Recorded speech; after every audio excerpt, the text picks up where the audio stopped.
Magandang araw po sa inyo, Sir Blair.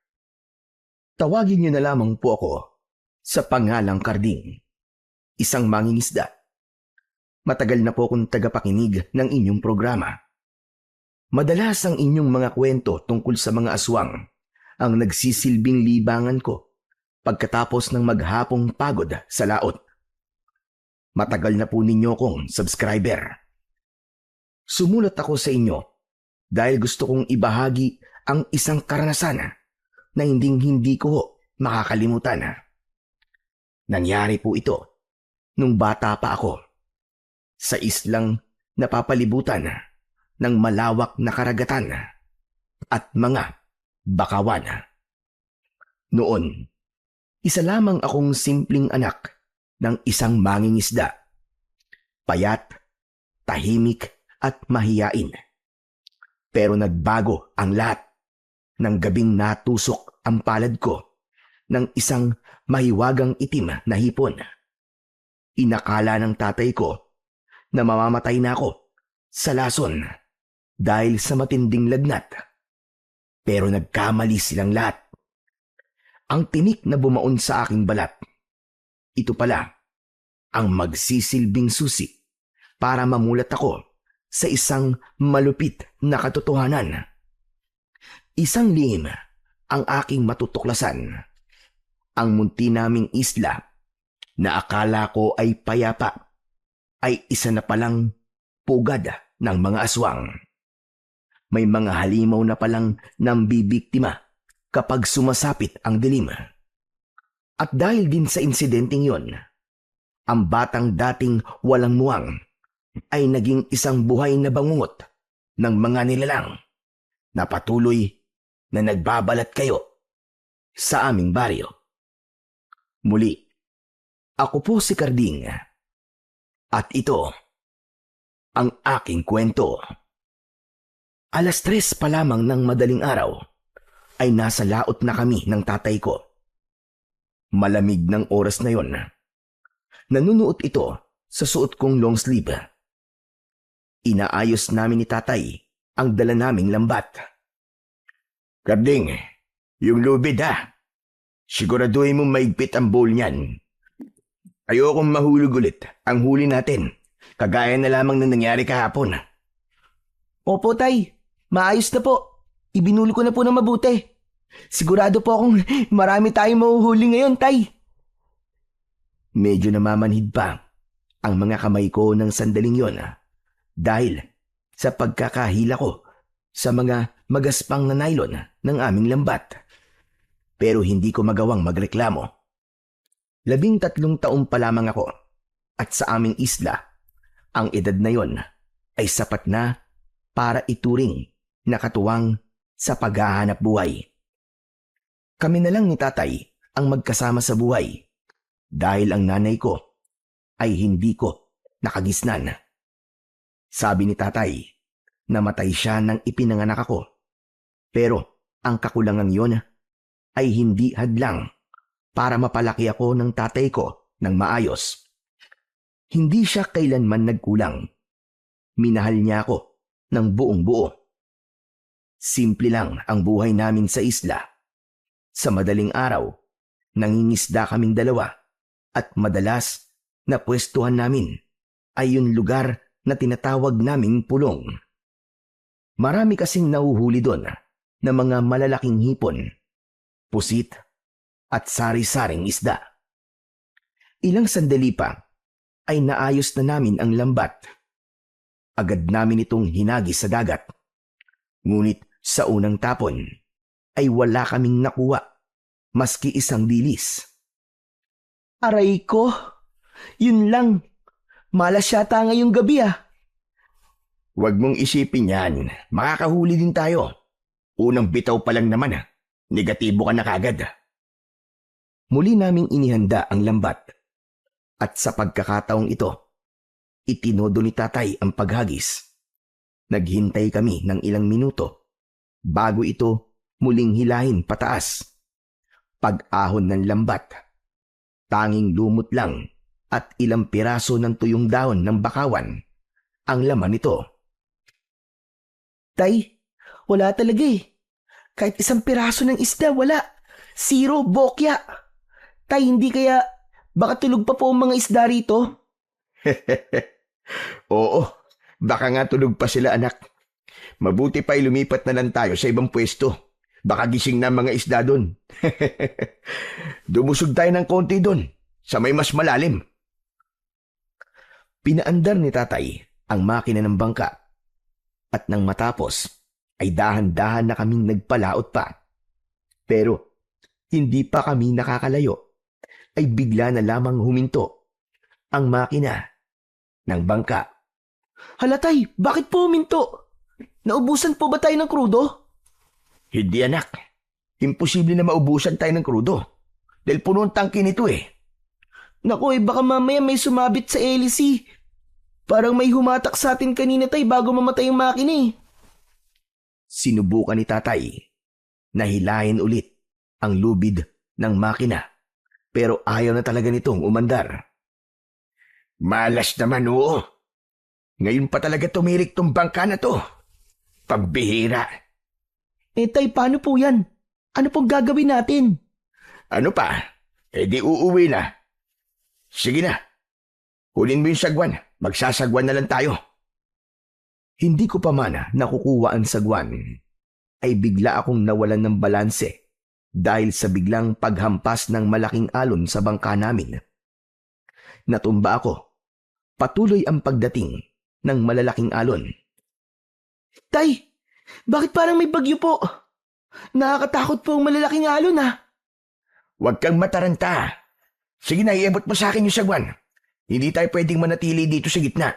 Kailangan natin makapunta na kagad sa Pampang. Dahil mukhang malas nga tayo ngayong gabi. Hindi na tayo pwedeng mangisda. Mas lalo tayong walang mauhuli dahil sa mga alon. Sige na, bilisan mo. Kinuha ko ang sagwan at ibinigay yon kay tatay. Mabilis niya naman itong inabot. Nagsagwan na siya pabalik sa pangpang ng aming isla. Pero nang tumapat na kami sa may pulong, ay may napansin ako sa unahan. Tay, teka, sandali lang. Tignan niyo, may mga tao po sa pampang. Napatingin si tatay sa direksyon kung saan ako nakatingin. Siguro ay humigit kumulang 20 ang tila nagpuprosesyon sa may pangpang. Naglalakad sila ng napakabagal. Ang kanilang kasuotan ay gawa sa magaspang na burlap o sako. Tinahi itong kamuka ng abito ng isang pari. Pero may hood na siyang nagtatakip sa kanilang ulo at muka. Bawat isa sa kanila ay may tangan na isang mahabang kandilang itim. Nakapagtatakang malakas ang alon, malakas ang hangin, pero hindi namamatay ang apoy ng mga yon. Nako Karding, huwag kang maingay. Huwag mo silang titignan. Yumuko tayo. Bakit po? Mamaya ka na magtanong. Sige na, pikit. Hinawakan ni tatay ang bato ko at halos isubsub ako sa saig ng bangka. Diyan ka lang Karding ha. Huwag kang tatayo. At lalong huwag na huwag mo silang titignan. Lalo na yung ningas na mga kandila nila. Bakit nga po tay? Sino po ba sila? Hala, teka, sila ba yung... Huwag kang maingay. Manahimik ka muna. Kapag napansin nilang pinag-uusapan natin sila at nakatingin tayo, tsak na hindi na tayo makakauwi. Gusto mo ba yun? Ayoko po. Matapos kong sabihin yon, ay nanahimik na ako. Ganon din naman si tatay. Nanatili akong nakapikit at nakayuko. Pero ramdam kong muling isinasagwa ni tatay ang bangka. Ilang sandali pa ay iminulat ko na ang aking mga mata at tinignan kung nasan kami. Lumipat ang bangka sa pulong. Nagtago kami sa gilid ng mga bakawan at doon sandaling nanahimik. Tay, ano po, wala na po ba sila? Nandiyan pa. Naroon pa sila at parang nagdarasal. Sila po ba yung mga kapatiran na sinasabi ni Kaambo? Oo, sila nga. Kaya manahimik ka lang dyan hanggang sa makaalis sila. Huwag kang gagawa ng kahit na anong kilos na makakakuha sa atensyon nila. Hindi ko napigilan ang sarili ko na tanawin sila. At nakita ko nga ang maliliit na ningas ng mga itim na kandila. Nakahilera sila sa dalampasigan. Nakayuko ang mga nakasako nilang ulo. Habang nakaharap sa dagat, wala silang imik. Pero mabigat ang presensya nila na damang-dama hanggang sa aming pinagtataguan. Tumahimik ako at itinuon ang paningin sa tubig sa gilid ng bangka at may napansin ako sa ilalim ng tubig. Tay, tignan nyo. Ang daming isda. Totoo ang nakita ko. Nakita ko sa lugar na yon ang mga nagtatalo ng isda. Yung lambat natin, Tay, dali. Naku anak, hindi pwede. Pabayaan mo na mga isda na yan.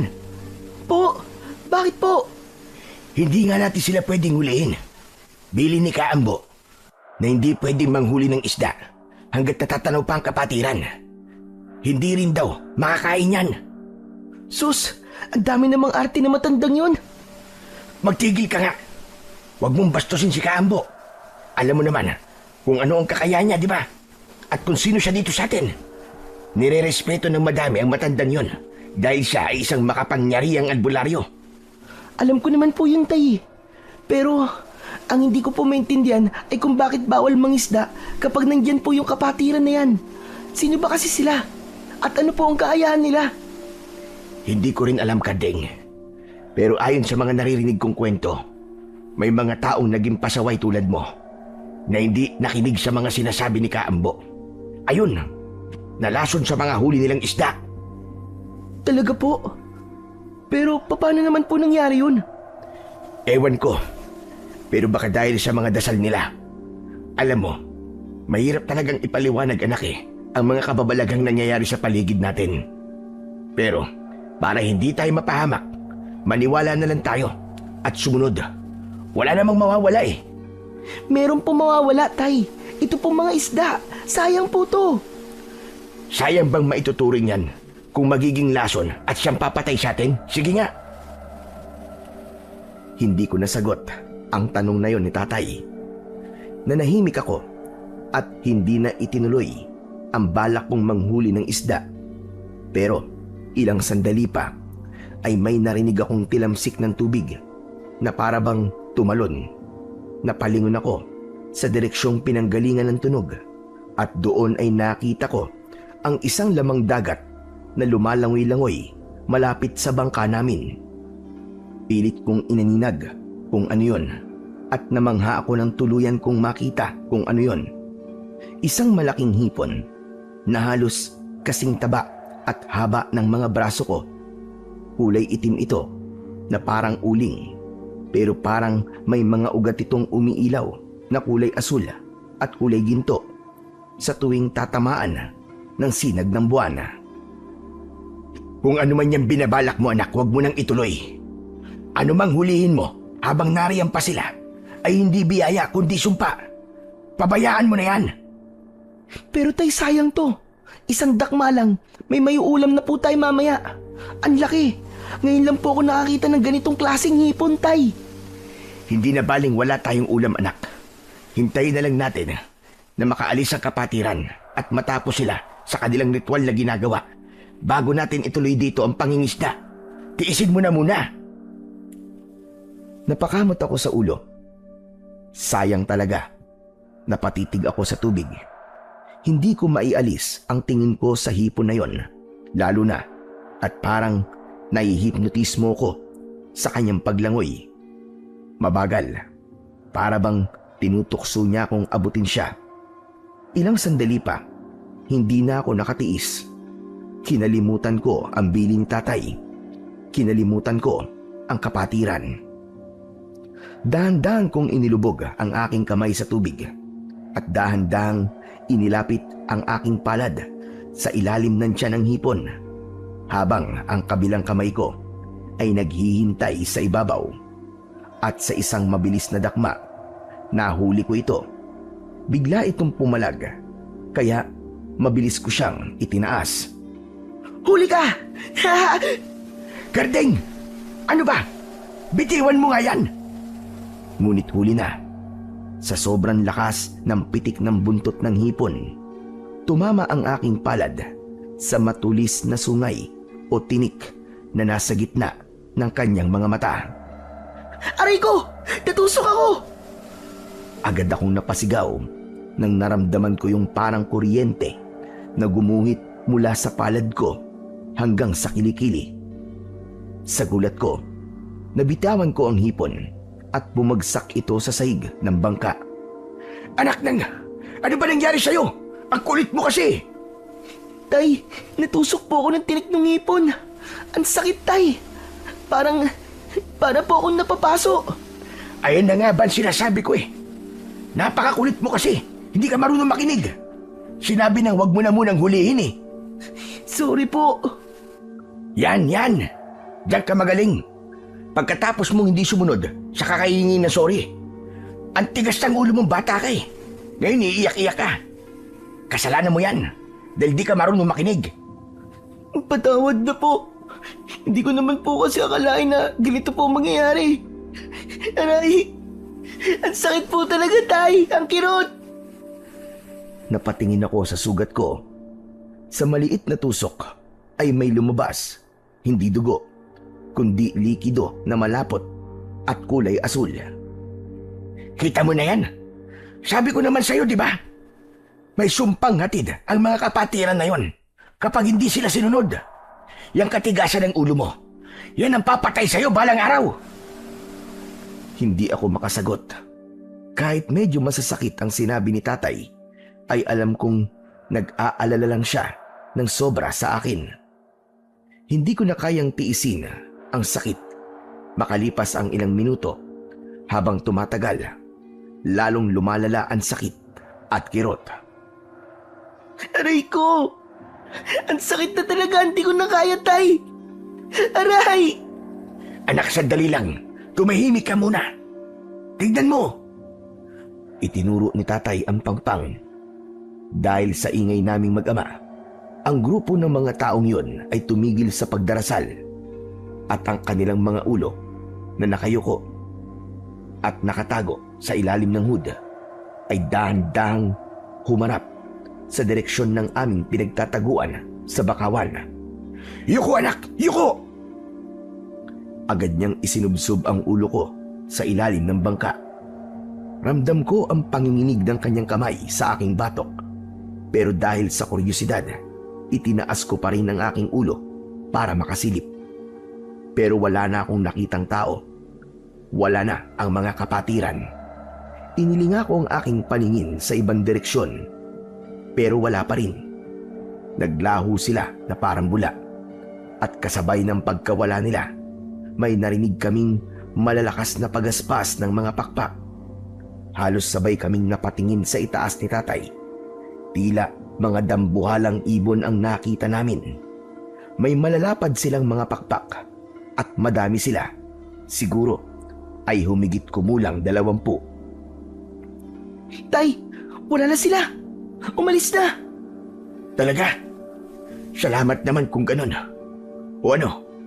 Kumusta ng pakiramdam mo? Makirot pa rin po eh. Pero mas masakit po kanina. Ang pakiramdam po nito, parang manhid na po. Pero meron pa pong konting kirot. Ganun ba? Mabuti pa umuwi na tayo. At magpahinga ka na. Hindi natin alam kung anong klaseng hipon tong nakuha mo at kung anong sumpa ang bigay nito sa'yo. Iuuwi po ba natin yan, Tay? Pwede po ba nating ibalik sa dagat? Mukhang buhay pa po naman eh. Yun ba ang tingin mong makakabuti? Opo, kawawa naman po eh. Saka, hindi naman natin mapapakinabangan yan. Tumango si tatay. Dahan-dahan niyang dinampot ang malaking hipon gamit ang isang piraso ng basahan at pinakawalan ito sa tubig. Pagkalubog ng hipon, muli itong kumislap bago tuluyang naglaho sa ilalim ng tubig. Nang matapos ay agad na siyang nagsagwan ng mabilis hanggang sa makalapit na kami sa dalampasigan. Pagkarating namin, Halos hilahin ako ni tatay pababa ng bangka. Inalalayan niya ako habang ang isa kong kamay ay mahigpit na nakahawak sa sumasakit kong palad hanggang sa marating namin ang aming maliit na kubo. Pumasok na kami sa loob. O sige na, maupo ka na muna riyan, Karding. Huwag kang malikot, ha? Nagmamadaling kumuha siya ng isang bote ng suka at malinis na damit. Humila siya ng silya sa tapat ko at hinawakan ang kamay ko. Tiisin mo ito. Lalagyan natin ng suka. Sabi kasi ng mga matatanda noon, ang suka ay kayang humigop ng lasyon ng mga lamang dagat. Kung may kamandagang hipon na yon, sana makuha sa linis. Teka lang po, baka po masakit yan. Tiisin mo nga eh, kaysa naman wala tayong gawin. Dahan-dahan niyang ibinuhos ang suka sa palad ko. Napangiwi ako at napakapit sa gilid ng upuan. Aray tay, ang apdi! Parang lalong uminit! Aba, kailangan nating gawin to, anak. Mas mabuti na maapde kaysa mabulok yung kamay mo. Sige, tumingin ka sa akin. Huwag mong tignan yung sugat. Tama na po tay, tama na. Ayoko na po, ayoko na. Tay, ayoko na pakiusap. Yan ang napapala na mga kagaya mo matitigas ang ulo. Ay, nako. Sige na nga. Humiga ka na muna sa kwarto mo. Magpahinga ka na muna. Mamaya pagsikat ng araw, dadaling kita kay Kaambo para makita niya yung nangyari sa'yo. Opo, tay. Napabuntong hininga si tatay. Tapos ay inalalayan niya ako papunta sa aking kwarto at tinulungan na makahiga ng maayos. Tay, sa tingin niyo po ba gagaling pa ako? Natatakot po kasi ako eh. Parang hindi po normal yung nararamdaman ko ngayon. Huwag ka nang mag-isip ng kung ano-ano. Matulog ka na. Iniwan na ako ni tatay at dahan-dahan niyang isinara ang pinto ng kwarto ko. Itinaas ko ang kamay ko at tinignan ang kalagayan nito. Nanlaki ang mga mata ko nang makitang may mga kulay asul na linyang gumapang paakyat sa aking braso. At sa bawat segundo, ang kirot ay nagiging kuryente ulit na tumutusok-tusok sa laman ko. Ano ba kasi to? Bakit ako nagkakaganito?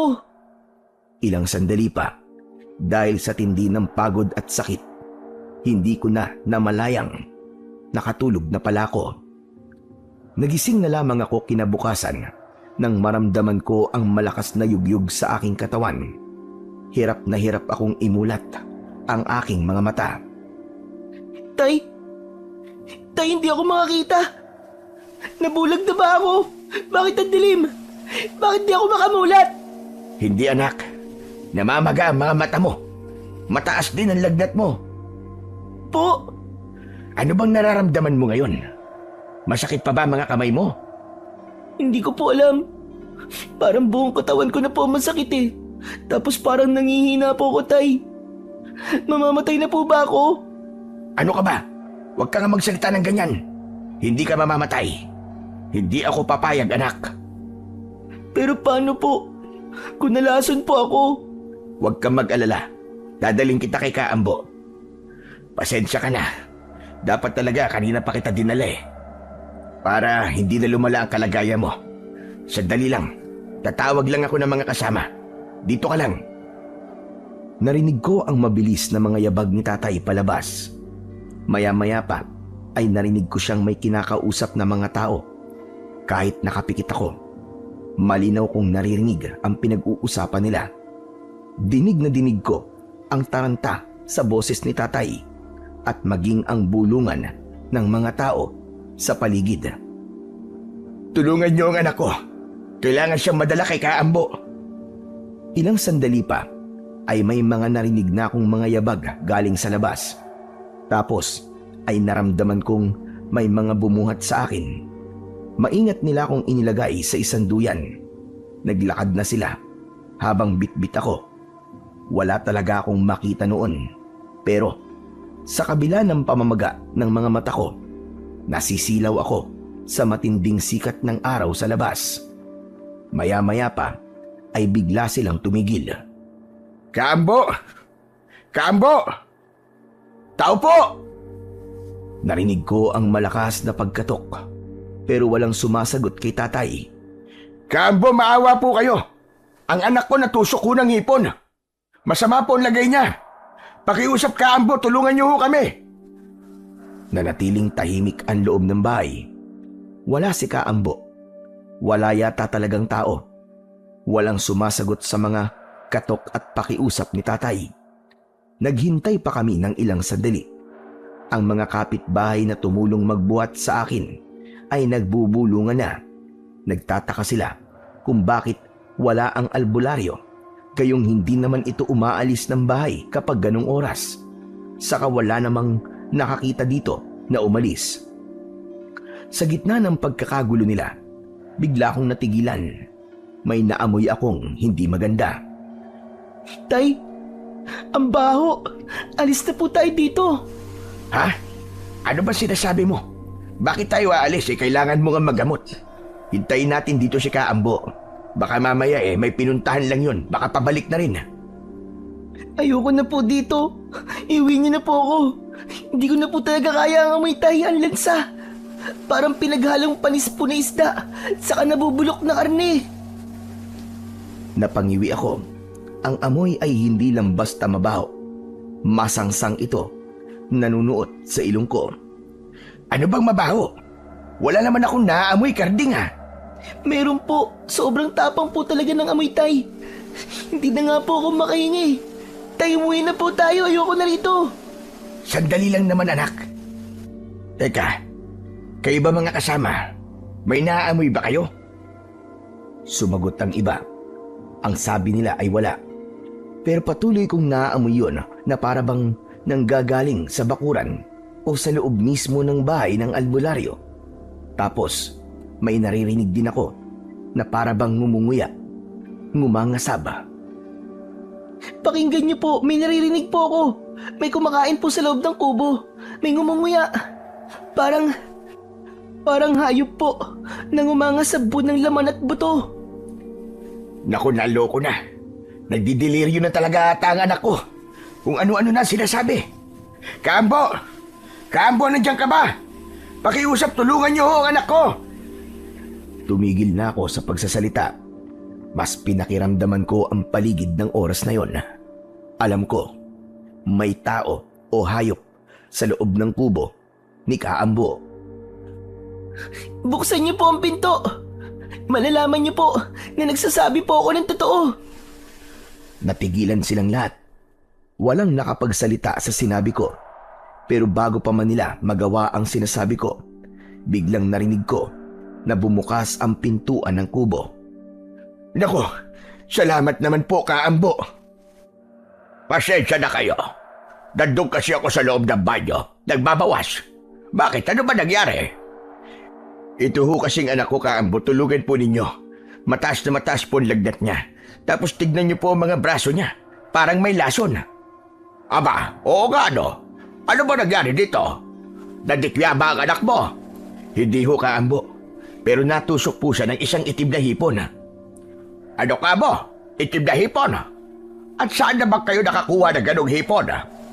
Doon ho, sa may bakawan po kanina. Nandun kayo sa may bakawan? Abay, saan doon? Doon po sa may pulong.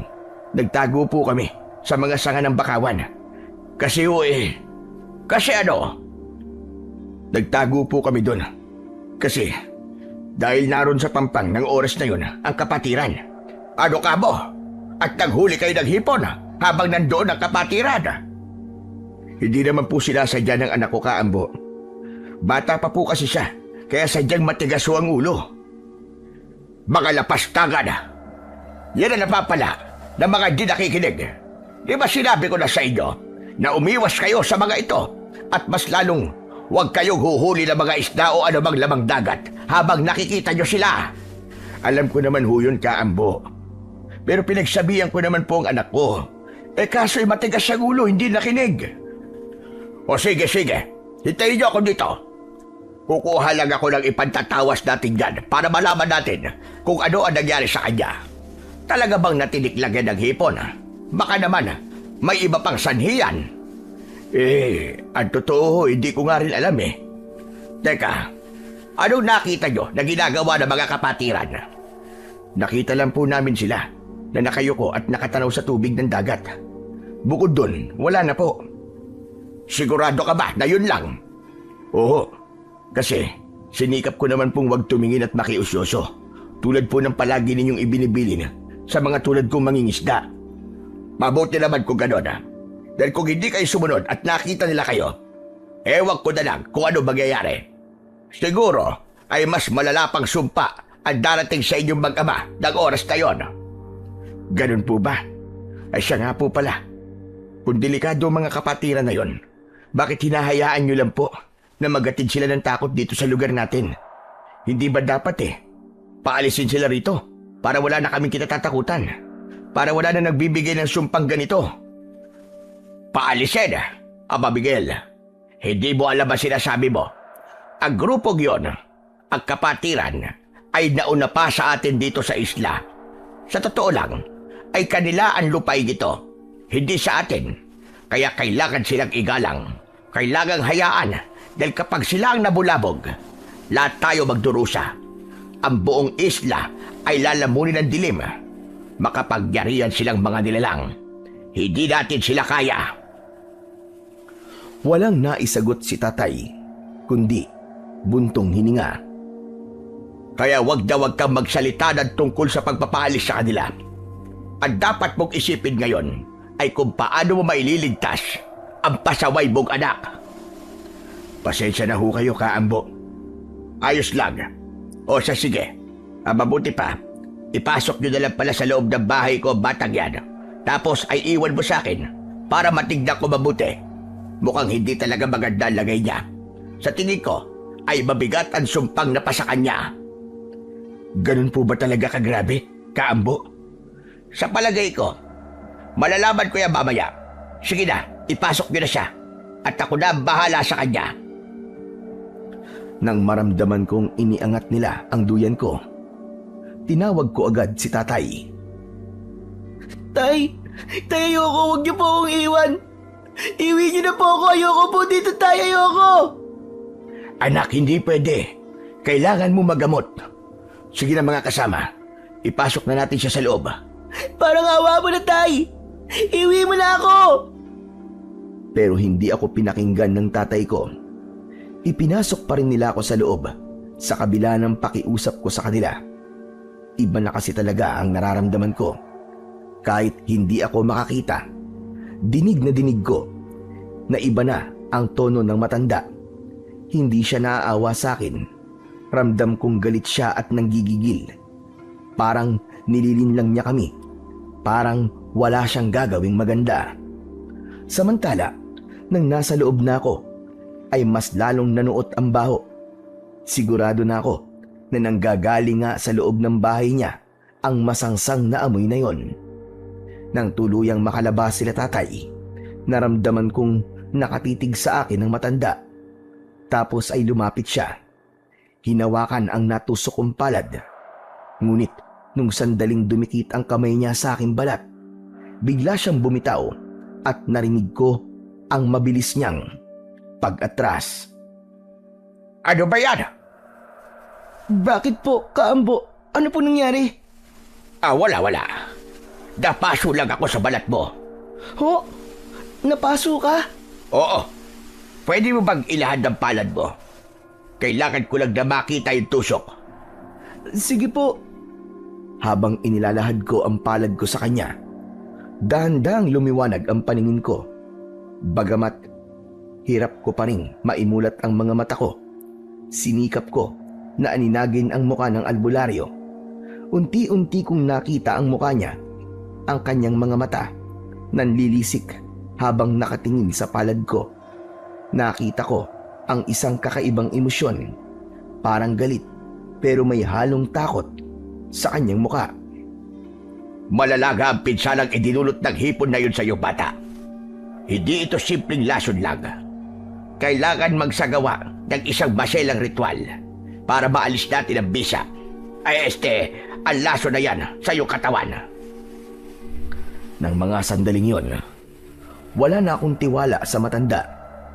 Pero mahina ang katawan ko. Nilalagnat pa ako Kaya alam kong kapag nagsalita ako at kinontra ko siya, maaaring may gawin siyang masama sa akin. Madali na lang para sa kanya na magdahilan kay tatay kung sakaling may masamang mangyari sa akin. Ginamit ko ang utak ko. Alam kong inuutulang niya ako, pero sinakyan ko na lang kung ano ang trip niya. Sige po, Kaambo. Kayo na pong bahala. Pagalingin niyo lang po ako. Ayoko pong iwan si tatay ng mag-isa. Kawawa naman po siya eh.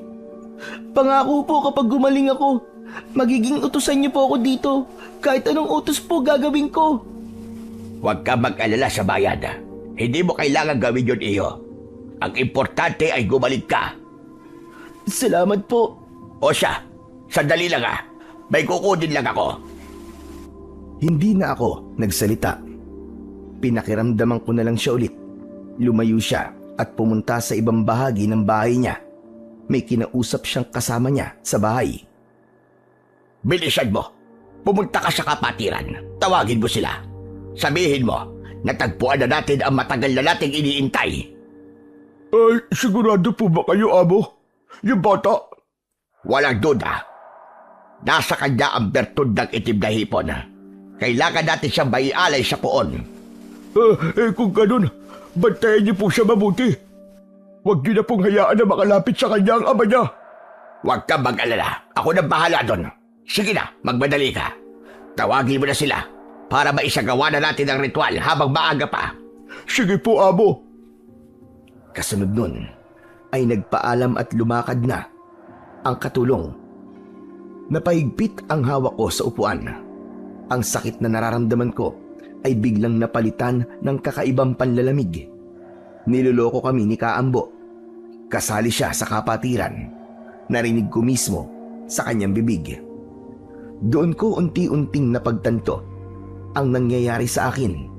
Hindi lang pala asul na dugo ang idinulot ng tinik ng itim na hipon. Lumawak din ang sakop ng aking pandama. Narinig ko ang mabilis na pagtakbo ng katulong. May mga naaapakan pa siyang tuyong mga dahon at sanga. Narinig ko din ang mabilis na pagtibok ng puso ng tatay ko kahit malayo siya sa akin. Pati ang kanyang pagbuntong hininga. Kilalang kilala ko. Pero ang mas nakakatakot, yung boses ni Kaambo na nagbabalat kayo bilang isang mabuti at magaling na albularyo. Nararamdaman kong nakatingin siya sa akin. Nakatitig habang nasa kusina at ako ay nasa sala. Bumubulong siya pero tulad kanina, malakas ko itong naririnig. Sa wakas, pagkatapos ng maraming taon, lumabas din ang bertud. Ang batang ito ang tatapos sa matagal na naming paghihintay. Siya at Susi, para tuluyan na naming mahawakan ang islang ito. Sa kanya manggagaling ang lakas na hindi matatalo ng kahit na sino. Para sa ating lahat, sa kapatiran. Hindi ako kumilos at nagkunwaring walang naririnig ng sandaling yon dahil alam kong nakatingin siya. Ngunit nang maramdaman kong pumasok siya sa kusina, dahan-dahan kong sinubukang igalaw ang mga paa ko. Mabigat pero kailangan kong kumilos bago pa makabalik ang katulong kasama ng mga taong nakasako ang ulo. Kailangan kong makaalis. Gapang, ganun ang ginawa ko. Dahan-dahan akong gumapang papunta sa may pinto. Nahirapan ako dahil parang may nakadagan na sako ng bigas sa likod ko. Pero ilang sandali pa, biglang kumirot uli yung palad ko, yung tinusok ng hipon. Unti-unti, nakaramdam ako ng kakaibang lakas. Nakakita na ako. Hindi na nanginginig ang mga tuhod ko. Nawala na yung bigat. Biglang gumaan ang pakiramdam ko. Isang himala na parang bumalik ang lakas ko. Ginamit ko na ang pagkakataong yun para tumakas.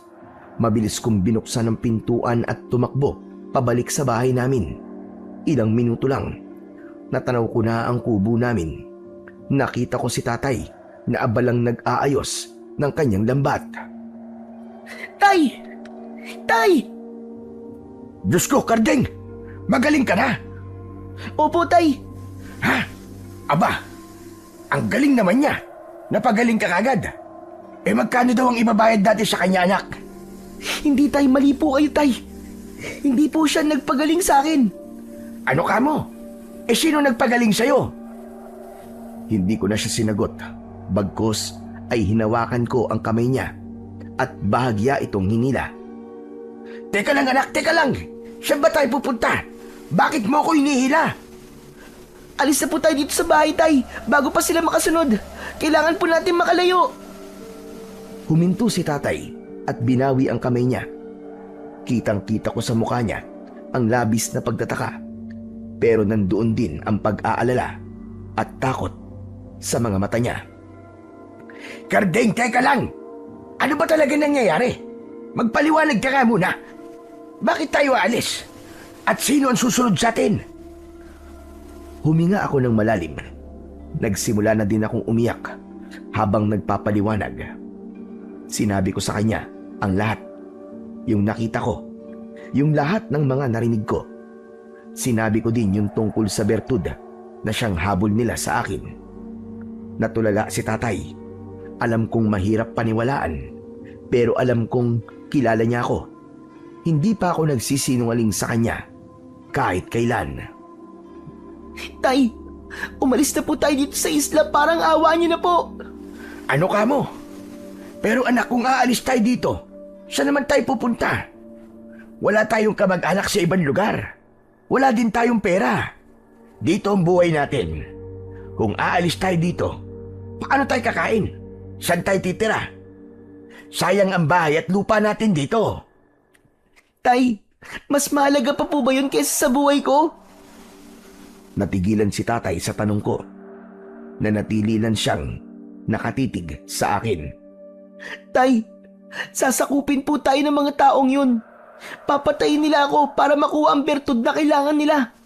Aanhin po natin ang bahay, tay, kung patay naman ako. Doon na bumigay si tatay. Niyakap niya ako ng maigpit. Sige anak, aalis tayo. Mag-impake ka lang ng ibang gamit natin at kukunin ko krudo. Sige na, magmadali ka. Ganun na nga ang ginawa namin. Wala kaming dinalang mabibigat na gamit. Ilang damit lang, tubig at pagkain. Patakbo kaming pumunta sa dalampasigan kung saan nakadaong ang bangka namin. Inayos sandali ni tatay ang makina, ngunit ilang sandali pa ay biglang may lumapit sa amin. Oh, paring Miguel, saan ang lakad niyo mag-ama? Abay tanghaling tapat mangingisda kayo? Aalis kami pare. Tatakas kami. Ano ka mo? Tatakas? Abay bakit? May traso ka ba? Sino tinatakasan niyo? Sasagot sana si tatay ng kung ano lang, pero ako na ang nagsalita. Hindi ko napigilan ang sarili ko. Yung mga kapatiran po, yung mga taong nakasako ang ulo. Pagkarinig na pagkarinig ni Mang Pedring nun, nagbago ang itsura ng mukha niya. Nawala ang ngiti. Lumingon siya sa paligid para tignan kung may ibang tao. Tapos lumapit siya ng gusto sa amin. Ang kapatiran? Sigurado ka ba sa sinasabi mo, Totoy? Opo. Tinitigan ako ni Mang Pedring, tapos tumingin kay tatay. Akala ko, pagtatawanan kami o sasabihin nasisiraan na kami ng bait. Pero seryoso siya. Ganun ba? Nako, delikado kung lalaot kayo ngayon. Baka lalo kayong masundan. Mabuti pa, ay sumama kayo sa bahay. Bilis! Pero pare, Magtiwala kayo sa akin. May mahalaga akong sasabihin tungkol sa kapatiran na yan. Tara na! Nagkatinginan kami ni tatay. Wala na kaming pagpipilian. Mukhang may alam nga talaga si Mang Pedring. Kaya imbis na sumakay sa bangka, sumunod kami sa kanya, papunta sa bahay niya na ilang metro lang ang layo sa Pangpang. Kinakabahan ako habang naglalakad kami. Hindi ko alam kung kakampi ba siya o isa rin sa mga taong nagkukunwari. Ngunit nang marinig kong kalmado ang tibok ng kanyang puso at matagal na siyang naging mabuting kaibigan ni tatay, nawala ng unti-unti ang pagdududa. Samantala, pagdating namin sa bahay nila, Mabilis niyang isinarado ang pintuan. Umupo na muna kayo dyan. May kailangan lang akong gawin. Dumiretso siya sa altar sa gilid ng hagdan. May kinuha siyang posporo at yung maliit na paso na may lamang uling. Sinindihan niya yon hanggang sa magbaga na. Tapos inilagay niya ang insenso ng dahan-dahan at hinayaang kumalat ang usok. Hindi siya nakontento sa altar lang. Dinala niya ito at inikot sa buong kabahayan. Ang tapang ng amoy, masangsang na mabango na parang amoy sa loob ng simbahan. Nakakahilo pero parang nakakagaan ng pakiramdam. Nang matapos siya, ibinalik niya ang insenso sa altar at lumapit sa amin. Umupo siya sa tabi ni tatay. Pare, delikado talaga ang buhay ng anak mo. Paano mo nasabi? Hindi tao mga nasa kapatiran, Miguel. Mga aswang sila. Nanlaki ang mga mata ni tatay. Halos malaglag ang panga niya. Ako naman, napahawak sa laylayan ng damit ko. Isang kulto sila. Isang malaking grupo ng mga aswang na nagpapanggap na mga ordinaryong tao sa baryo. May lugar sila dito na pinamumugaran at lumalabas kapag kailangan nilang magsagawa ng ritual para sa kanilang pagpapalakas at pagbabago ng anyo. Nagiging mga itim at malalaking ibon po ba sila? Tama ka. Teka, bakit alam mo? Nakita mo ba? Nakita mo sila nagbago ng anyo? Hindi po. Pero kasi, nung nakita namin sila ni tatay, bigla po silang nawala tapos nakita po namin ang daming lumilipad na ibon sa langit. Tama nga, sila ngayon. Mga aswang sila na may malalapad at malalaking pakpak. Kung ganun, ay totoo palang sinasabi ng anak ko. Totoong totoo, pare. Matagal ko nang alam ang tungkol sa kanila. Sa katunayan nga niyan, ay meron na kaming nabuong grupo para magsilbing tagapagtanggol ng baryo kung sakali man na magsimula na silang manakop. Paano mo nalaman ang tungkol sa plano nila? Tatatay ko, pare. Siguro naman na hindi lingid sa inyo na isa rin siyang mahusay na albularyo nang nabubuhay pa siya. Aba, oo naman. Hindi ko nga akalaing hindi mo mamamana ang kakayahan niya eh. Nagkakamali ka, pare. Ha? Ano sinabi mo? Namana ko ang lahat ng kakayahan niya at madami din siya naituro sa akin.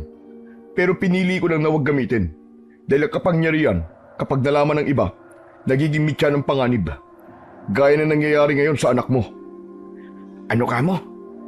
Ang ibig mo ba sabihin may kapangyarihan ng anak ko, ganun ba? Oo, pare Miguel. Nananalaytay ngayon sa katawan ng anak mo ang isang kapangyarihang pwedeng magpalakas sa kanila o pumatay sa kanilang lahat. Depende na lang yan kung sino ang mauunang makakuha sa kanya. Sandaling tumahimik si Mang Pedring.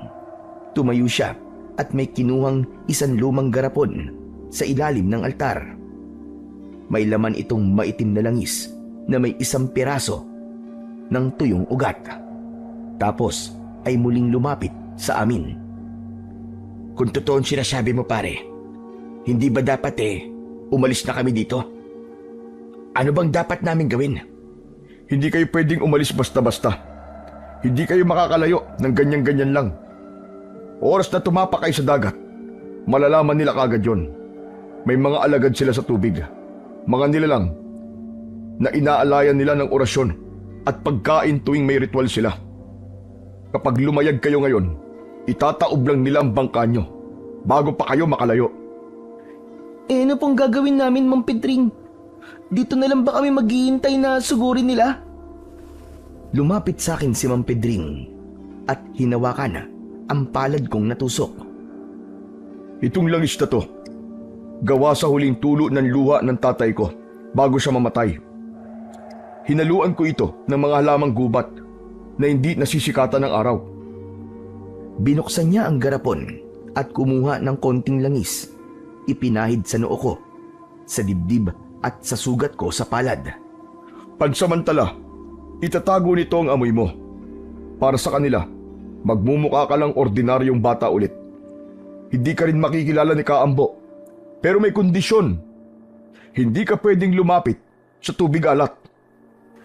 Salamat paring Pedring.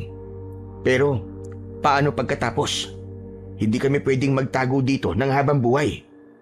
Tama ka, paring Miguel. Kaya kailangan nating maihanda agad ang anak mo para makatulong sa amin sa pagbuwag ng mga kultong yon. Ano sabi mo? Pero pare, napakabata pa ng anak ko para sumabak sa ganyang klase ng gera. Anong gagawin nyo?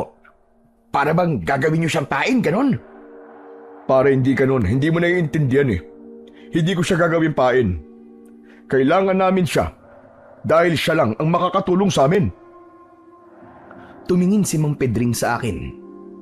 Diretso sa mga mata ko. Karding iyo, makinig ka. Ang dugong asul na nananalaytay sa iyo ngayon ay dahil sa mahiwagang tinik. Hindi yan sumpa para sa iyo, kundi sumpa para sa mga aswang yan. Ang dugo mo ngayon ay parang lason o asido. Isang patak lang ng dugo mo, manunuyot silang parang mga lantang dahon. Masusunog sila, mamamatay. Kung lason po ang dugo ko para sa kanila, bakit po nila ako iaalay? Bakit nila gustong makuha ang isang bagay na pwede pong pumatay sa kanila? Iaalay ka nila sa puo nila. Hindi nila kakainin ang iyong laman at hindi rin nila iinumin ang iyong dugo. Alam nilang ikamamatay nila yon. Para saan pa po? Ang puon ng kapatiran, ang nilalang na sinasamba nila, ay unti-unti nang nauubusan ng lakas.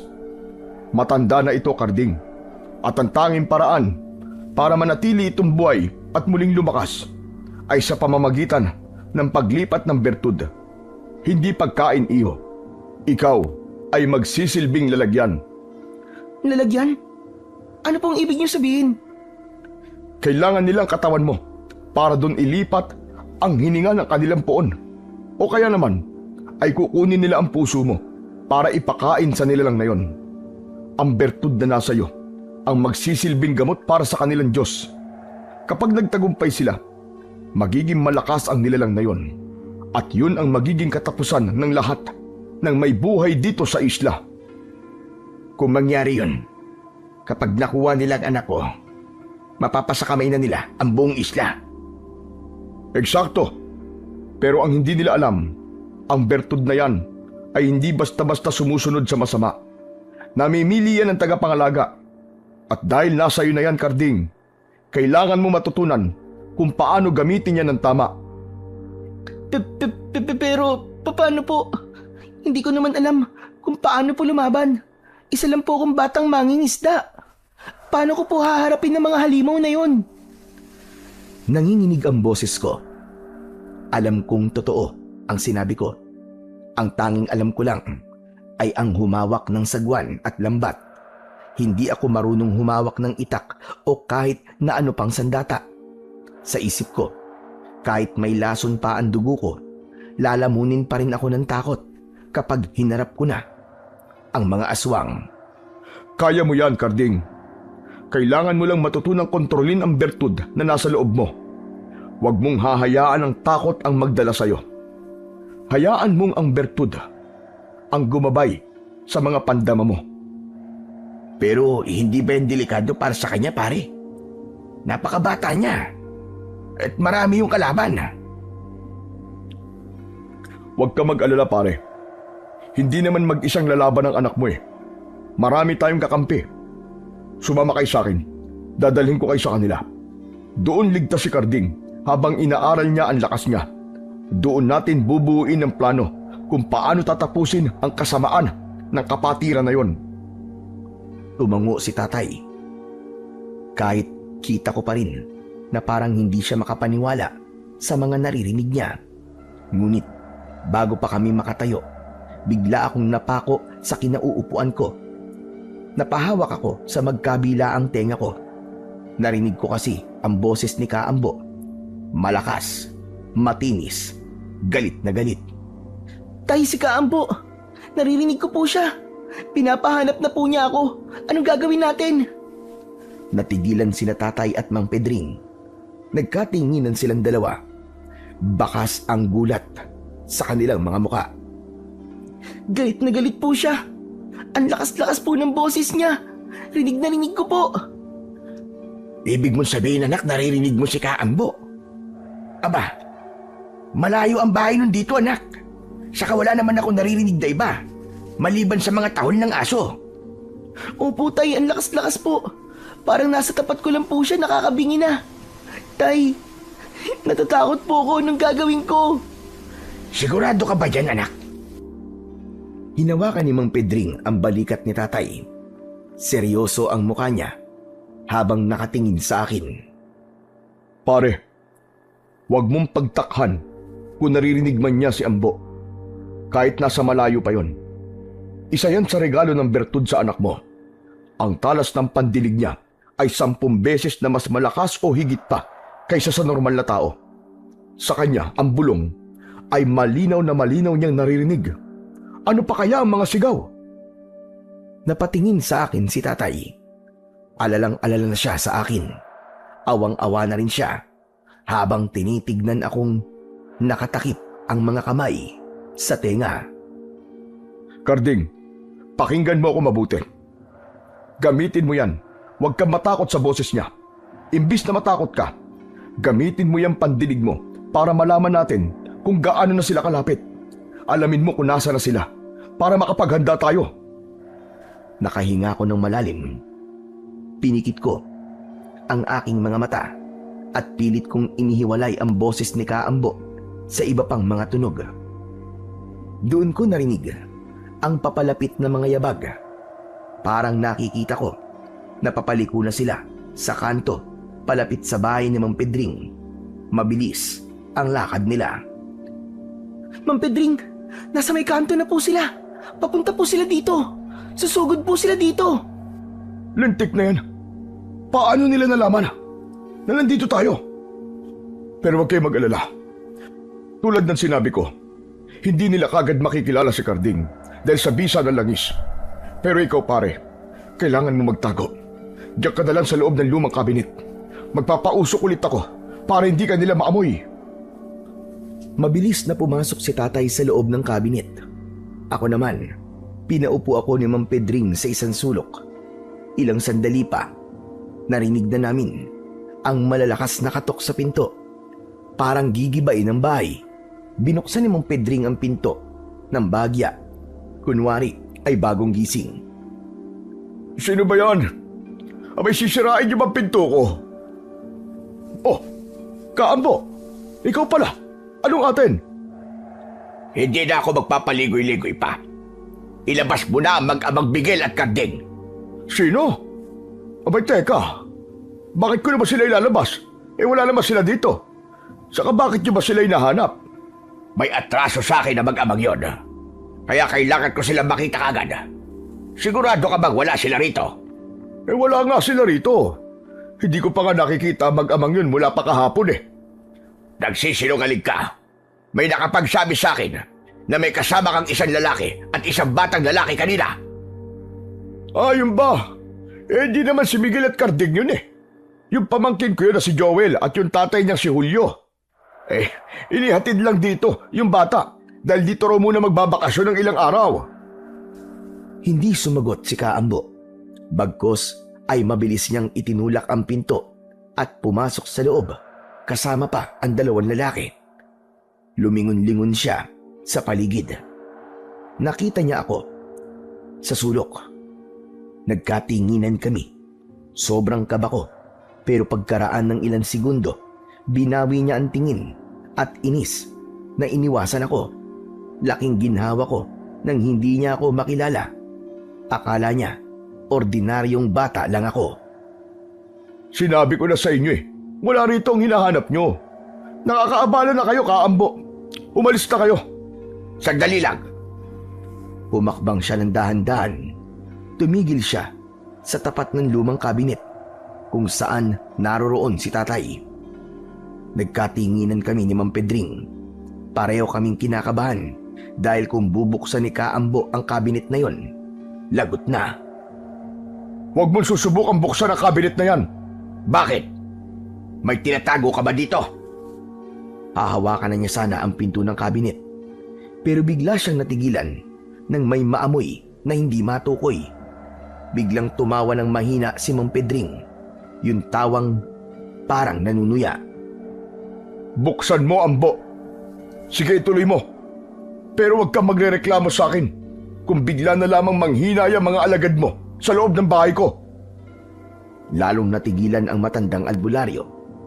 Patagilid niyang nilingon si Mang Pedring. Anong ibig mo sabihin? Diyan sa kabinet na yan, ang imbakan ko ng mga pinamili kong mga bawang at sako-sakong mga asin. Plano ko sanang iluwas yan sa bayan bukas. Sige, buksan mo para mangisay ang mga tauhan mo.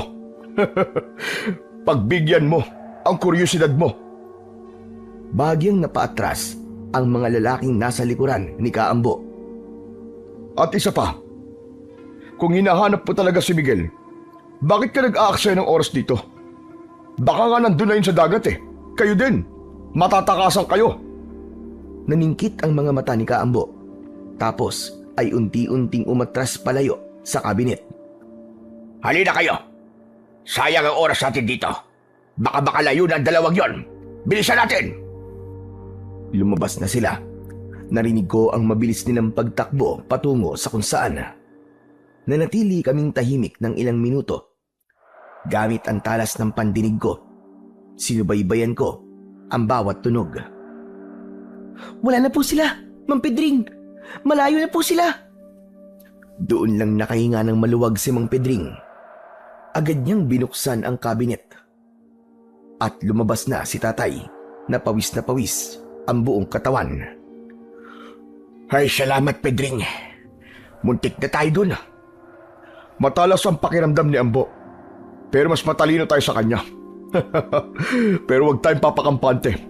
Babalik yun na parang asong ulol kapag nalaman niyang wala kayo sa dagat. Kailangan na nating umalis dito. Hihingi na tayo ng tulong sa mga kasama natin. Mabilis kaming lumabas at pumunta sa likod ng bahay ni Mang Pedring. Dire-diretso kami sa masukal na bahagi ng bakuran niya kung saan medyo tago at hindi kita sa kalsada. May inalis siyang isang tumpok ng mga tuyong damo at baging. Tapos ay itinaas niya ang isang mabigat na takip na gawa sa kahoy. May tunnel po dito. Oo, Karding. Sikretong daan to na ginawa namin matagal na. Dito tayo dadaan, sa ilalim, para hindi tayo masagap ng pakiramdam ng matandang Ambo na yon. Isa-isa kaming gumapang sa loob ng tunnel. Madilim nung una, sa loob ng lagusang yon. Pero sa isang kurap ng mga mata ko, biglang nagbago ang lahat. Medyo nakakaaninag ako sa dilim. At sa paningin ko, ang paligid ay hindi na kulay itim. Nagkaroon ng kakaibang kulay ang lahat. Parang may night vision ako. Tapos ay parang nakikita ko ang init ng katawan ni tatay at Mang Pedring. Kulay pula at kahil sila sa paningin ko. Kaya kahit hindi sila gumagalaw, alam na alam ko kung nasaan sila. Wow! Grabe! Nakakakita ako sa dilim. Dahil sa bagong kakayahan kong ito, hindi ako nahirapan sa paggapang. Hindi ko din sila nabubunggo. Di tulad nila na panay na ang reklamo ni Mang Pedring dahil di iisang beses na nabunggo siya ni tatay. Kaya naman, tinulungan ko na sila. Tay, tigil na muna. May matulis po na ugat dyan. Matatapakan niyo po. Mang Pedring, daan-daan po. Kasi may malalim po na lubak dyan sa harap po ninyo. Nakikita mo? Aba, ang galing pala talaga ng bertud ng itim na hipon, ano? Nakakakita ka, maski sa dilim. Hindi po ganun kalinaw pero opo. Nakakakita po ako. Medyo matagal-tagal din kaming gumapang hanggang sa tumigil na si Mang Pedring sa isang bahagi na may hagdang gawa sa bakal. Isa-isa kaming umakyat at dahan-dahang itinulak niya ang takip sa ibabaw. Paglabas namin sa tunnel, bumungad sa amin ang isang pamilyar na bakuran. Malawak ito, sementado ang paligid at may mataas na pader. Teka. Kay kapitan ng bahay na to ah. Hindi pa man ako nakakasagot. Bumukas ang pinto sa likuran at lumabas si kapitan. Pedring, Oh, bakit kasama mo sila? Agad na lumapit at nagpaliwanag si Mang Pedring kay Kapitan. Mabilis lang, pero malinaw ang bawat detalye. Nang marinig ni Kapitan ang tungkol sa nangyari at ang banta sa buhay namin, hindi na siya nagdalawang isip. Agad niya kaming pinapasok sa loob. Laking gulat namin ni Tatay. Pagpasok namin sa sala, hindi lang pala si Kapitan ang nandoon. May iilang kalalakihan din sa loob na may mga kanya-kanyang inaayos na armas. May naghahasa ng itak, may nagpupunas ng shotgun, at may mga hawak silang mga bote na mukhang gagawing pampasabog. Pinaupo kami ni Kapitan sa isang mahabang bangko at inabutan ng tubig. Tumabi siya sa akin. Kumusta ka naman, Iyo? Mabuti at natakasan mo yung gurang na yun. Opo, Kapitan. Narinig ko po kasi na may masama po siyang balak sa akin. Kaya pinilit ko po talagang makatakas. Kayo po, matagal niyo na rin po bang alaman tungkol sa tunay na kapatiran? Alam niyo na po ba kung ano sila? Oo, matagal na siyempre. Hindi naman ako bulag eh. Alam naming hindi mga normal na tao mga kasapi doon. At si Ambo, matagal na naming alam na miyembro siya nun. Kaya lang, wala kami magawa eh. Mahirap kasing kalabanin ng mga aswang na yan. Lalo na't ang mga tao dito sa atin eh, urong sulong sa mga plano namin. Urong sulong? Oo, yung iba gusto lumaban. Pero kapag itutuloy na, hindi na nagpapakita. Takot na sila. Hindi kami makabuo ng desisyon kung lalaban ba o mananahimik na lang. Tutal, ay wala pa naman silang ginagawang pagkilos. Ang hirap magpasunod ng tao. Parang mga takot na sisiw. Uminom siya ng tubig at padabog na ibinaba ang baso sa mesa. At yung matandang hukluba na yon, nakakagigil. Ang sarap tirisin. Matagal ko na sanang gustong palayasin yung epal na albularyong yun eh. Isipin mo, ako ang kapitan, pero siya ang nasusunod sa mga desisyon para sa baryo. Tuwing may plano ako para sa ikakaganda ng baryo, kumukontra siya. Paanong kumukontra, Kapitan? Tulad halimbawa noong nakaraan, magpapatayo sana ako ng maayos sa tulay sa sapa para hindi na nahihirapan ng mga tao dito. Aba, akalain mong hinarang niya. Kesyo daw, may matandang punso doon na matatamaan. Magagalit daw ang mga elemento at mamalasin ang buong baryo. Yun ang ending. Naniwala naman ang mga tao. Wala na namang natuloy na proyekto. Kaya pala, wala ka nauumpisang project, Kapitan. Ganun pala nangyayari. Tama ka, wala talaga. Kasi hinaharang niya at ng mga tao naniniwala sa kanya. Pero alam niyo ang totoo niyan. Ayaw lang niyang umasenso tayo dito. Gusto niya manatiling mangmang ang mga tao at laging nakaasa sa kanya. Sa galing niya bilang isang albularyo, pero huwad naman. Gusto niya, siya lang ang hari dito. Kaya nga nung nalaman ko kanina na nasa iyo ang bertud ng itim na hipon, sabi ko talaga sa wakas, ito na ang alas namin para matapos na ang paghari-harian ng matandang yun. Sawang-sawa na ako sa pagpapaikot niya sa atin. Huminga ng malalim si Kapitan. Halatang nailabas na niya ang lahat ng sama ng loob na kinikimkim niya ng ilang taon. Tumayo si Tatay at tinapik ang balikat niya. Naiintindihan ko po kayo. Ako man ay naging tagasunod din ng matandang yun. Paniwalang paliwala ako sa hayop na yun. Kaya nga, ito na ang pagkakataon natin. Pero sa totoo lang, hilaw pa yung anak mo, Miguel. Kailangan muna natin turuan ng bata kung paano humawak ng sandata at lumaban. Hindi pwedeng isabak yan ng basta-basta. Mapapahamak yan. Tama si Kapitan. Ang dugo mo, Karding. Ilalagay natin yan sa mga sandata natin. Biglang napatayo si Tatay Miguel. Humarang siya sa harap ko. Sandali, dugo. Teka lang. Ibig sabihin susugatan niyo ang anak ko. Aba, anong balak niyo? Gagawin yung gatasan ng dugo ng anak ko para nang manalo kayo? Hindi ako pumapayag na sumama sa inyo para saktan niyo rin siya. Akala ko ligtas siya rito. Huminahon ka, pare. Hindi ganun ang ibig ko sabihin. Hindi namin uubusin ang dugo niya. Ilang patak lang ang kailangan natin. Ang konting dampi ng dugo niya ay sapat na para mapatay ang mga kalaban natin. Oo nga naman, Miguel. Walang mananakit sa anak mo. Puprotektahan natin siya. Kailangan natin magtulungan kung gusto nating mabuhay tayong lahat. Huminga ng malalim si tatay. Tumingin siya sa akin. Parang nagtatanong kung kaya ko ba talaga. Agad naman akong tumango. Pasensya na ho kayo. Nadala lang po ko. Pero siguraduhin nyo lang na hindi mapapahamak ang anak ko. Dahil siya na lang ang meron ako. Naiintindihan ko, Miguel. Ama rin ako. Gawin natin to ng maingat. Nang matapos ang usapan, bumuo na agad sila ng plano na pagkasunduan na doon na muna kami sa compound ni Kapitan habang nagpapalakas. Kinabukasan din ay sinimulan na namin ang matinding pagsasanay. Sa malawak na likod bahay ni Kapitan, tinuruan ako ni Mang Pedring kung paano kontrolin ang pandama ko. Piniringan niya ako ng tela at pinalibutan ng mga tauhan ni Kapitan.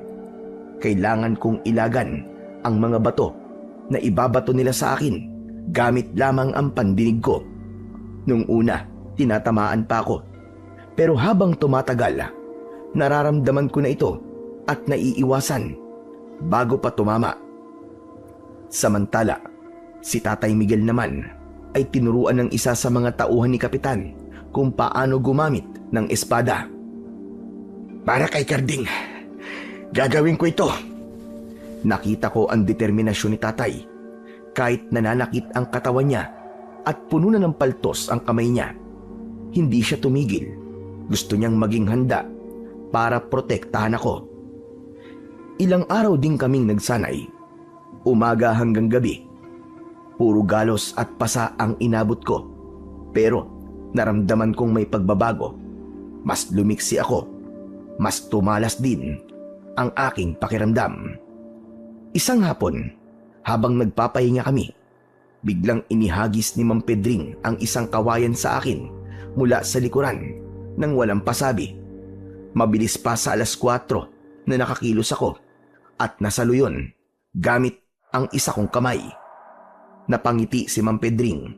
Tumango siya kay Kapitan at kay Tatay. Ayos. Handang-handa na ang bata.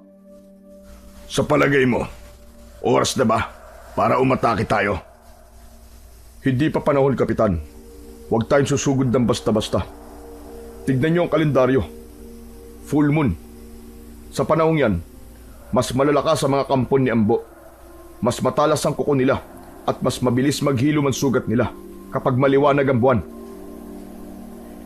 Ang ibig mo ba sabihin kailangan pa natin maghintay? Paano kung mahanap nila tayo rito? Huwag kang mag-alala, Miguel. Hindi nila kayo mahahanap dito dahil puno ng proteksyon ng bakuran at bahay ko laban sa kanila. At alam nila yan. Pinangingilagan nila ang lugar na to. Nagtaka ako. Kasi kahit mataas ang pader ni Kapitan, alam kong kayang-kayang talunin o liparin yon ng mga aswang kung gugustuhin nila. Bakit po, Kapitan? Ano pong meron sa bahay nyo na wala po sa ibang bahay dito sa isla?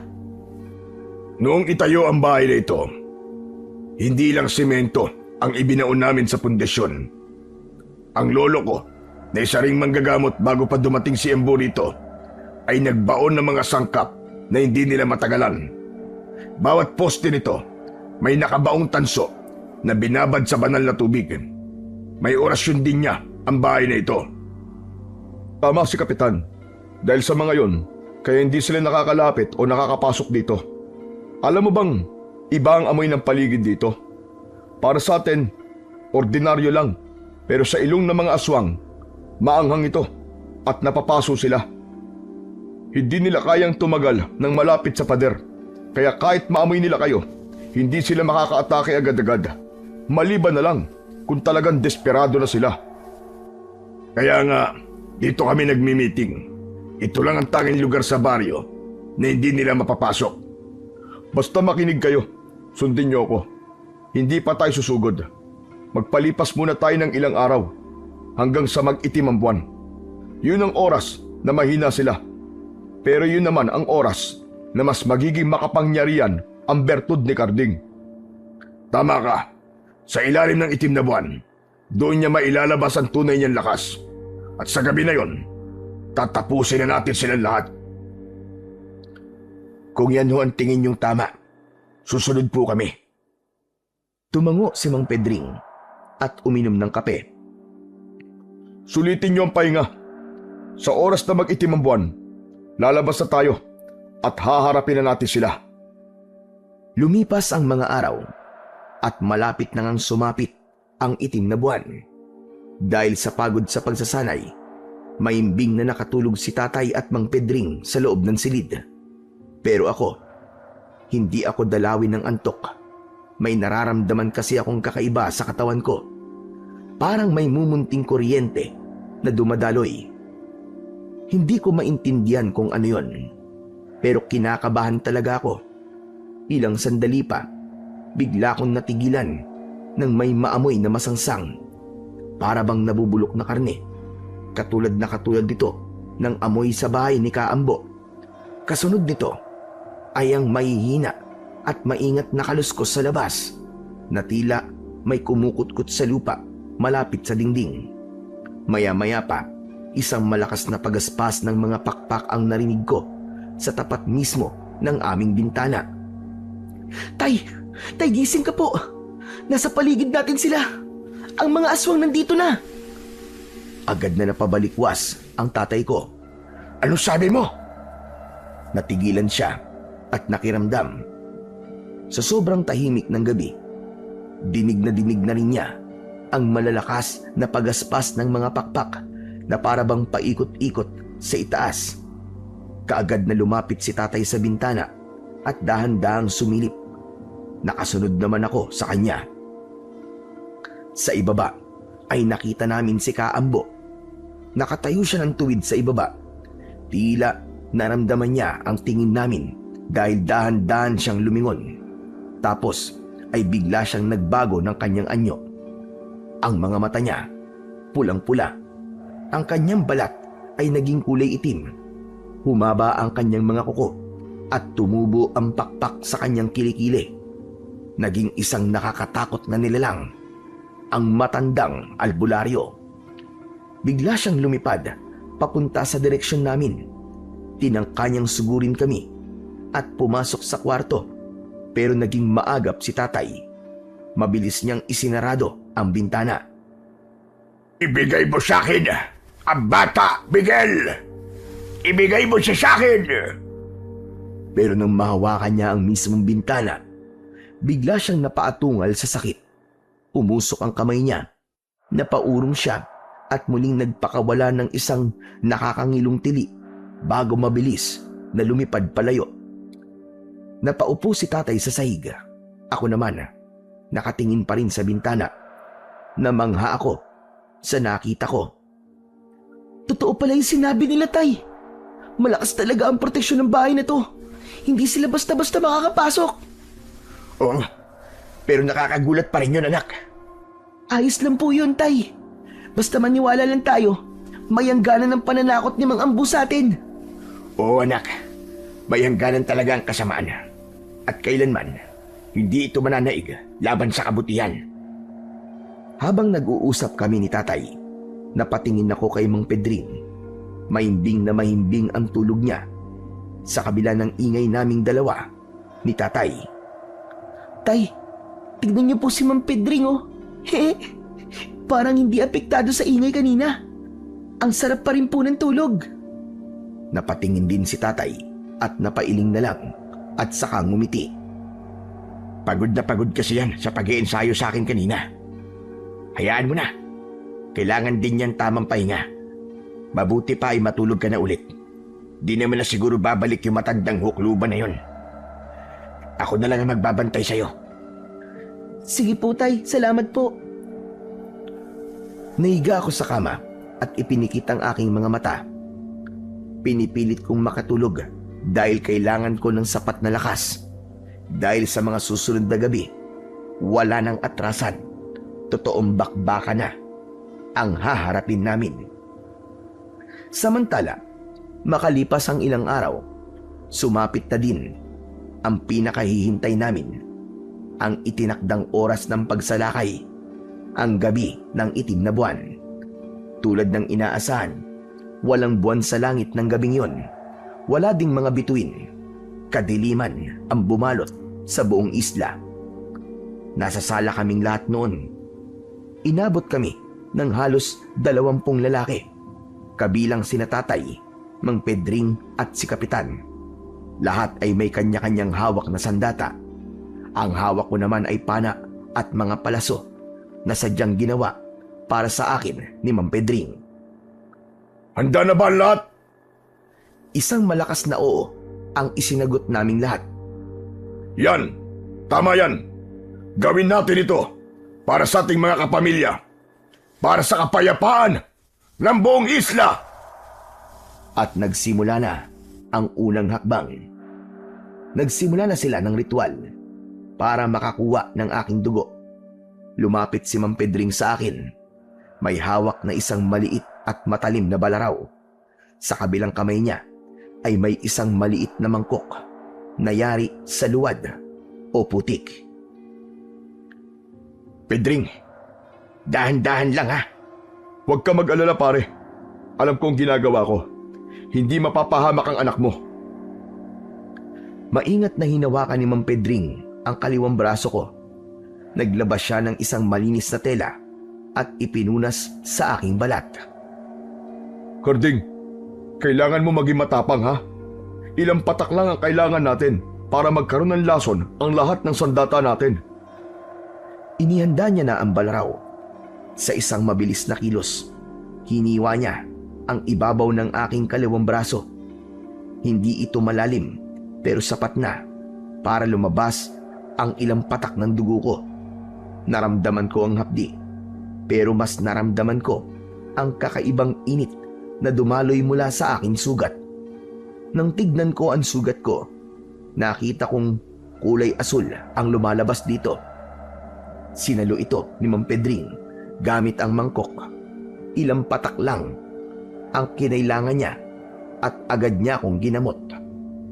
Tapos na po ba, Mang Pedring? Oo, bakit? Gusto mo pa ba? Pwede pa naman nating ulitin. Ay, ayoko na po. Maapdi eh.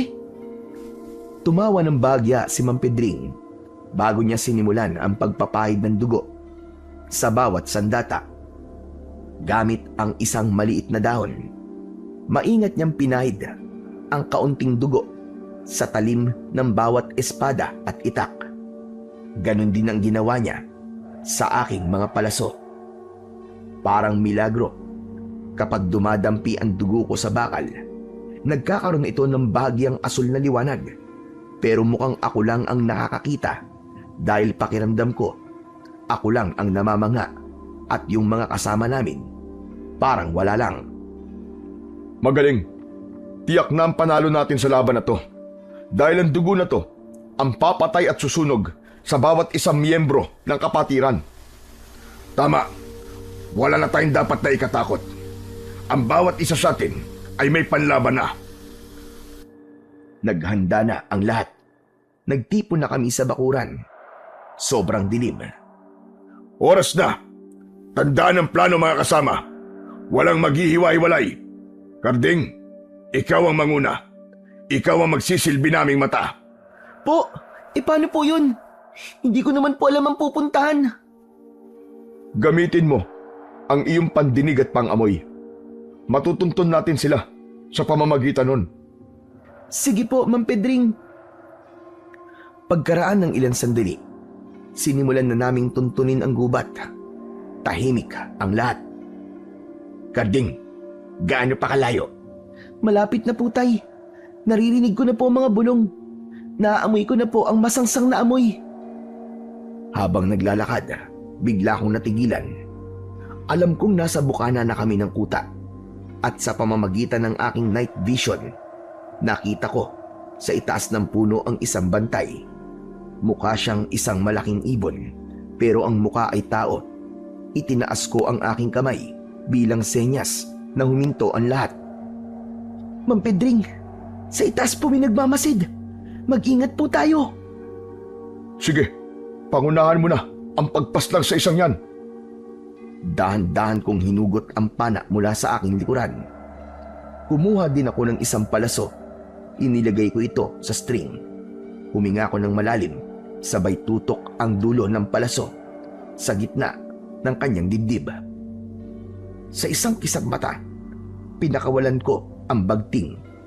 Lumipad ang palaso, derecho sa puso ng aswang. Hindi man lang nakatili ang aswang. Bumagsak ito ng tahimik sa lupa. Nagsimulang umusok ang bahagi kung saan siya tinamaan.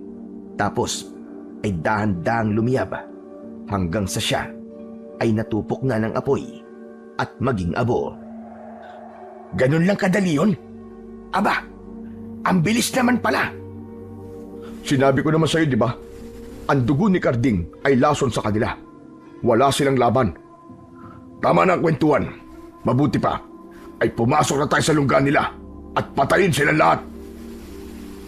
Nagpatuloy pa kami hanggang sa may nakita kaming maliliit na kubo. Pagpasok namin sa kuta nila, doon na nila naamoy ang umaalingasaw na amoy ng nabubulok na karne. Halos masuka ang ilang tauhan ni Kapitan. Ito na yon, Pedring. Nandito na nga tayo. Tama po kayo, Kapitan. Ngayon mga kasama, iandaan nyo na ang inyong mga sandata. Lalaban na tayo! Sa paligid ay wala akong makita. Wala din sa loob ng mga kabayan. Wala po sila dito. Ngunit ilang sandali pa ay may narinig akong parang bumubulong ng dasal. Pamilyar ang boses na yon. Parang si Kaambo.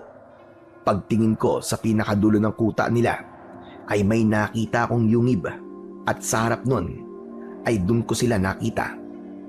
Marami sila, higit sa inaasahan namin. Napakarami po nila. Parang nagsisimula sila ng ritual. Hinigpitan ni Mang Pedring ang hawak niya sa kanyang itak. Ito na yon. Mukhang magpuprosesyon na naman ng mga yan sa may tabing dagat. Ngayon mga kasama, handa na ba kayong tapusin ang sumpa sa isla? Tumango silang lahat bilang pagsang-ayon sa sinabi ni Mang Pedring. Karding, ikaw ang bahala sa mga nasa taas at kami naman ang bahala sa mga nasa lupa. Sige po, Mang Pedring. Ayos na ang lahat. Kung ganon, sugod! Halos sabay-sabay na lumingon ang kapatiran nang marinig ang malakas na boses ni Kapitan. Agad silang nagpulasan, kanya-kanya na nagbago ng kani-kanilang mga anyo bilang mga halimaw. Habang nagkakagulo, doon ko naramdaman ang tunay na lakas ng bertud. Sa paningin ko, ang bawat aswang na gumagalaw ay parabang napakabagal. Parabang slow motion. Ilang sandali pa, isang malaking ibon ang nagpaikot-ikot sa itaas ko. Hindi na ako nag-isip. Bumunot ako ulit ng palaso.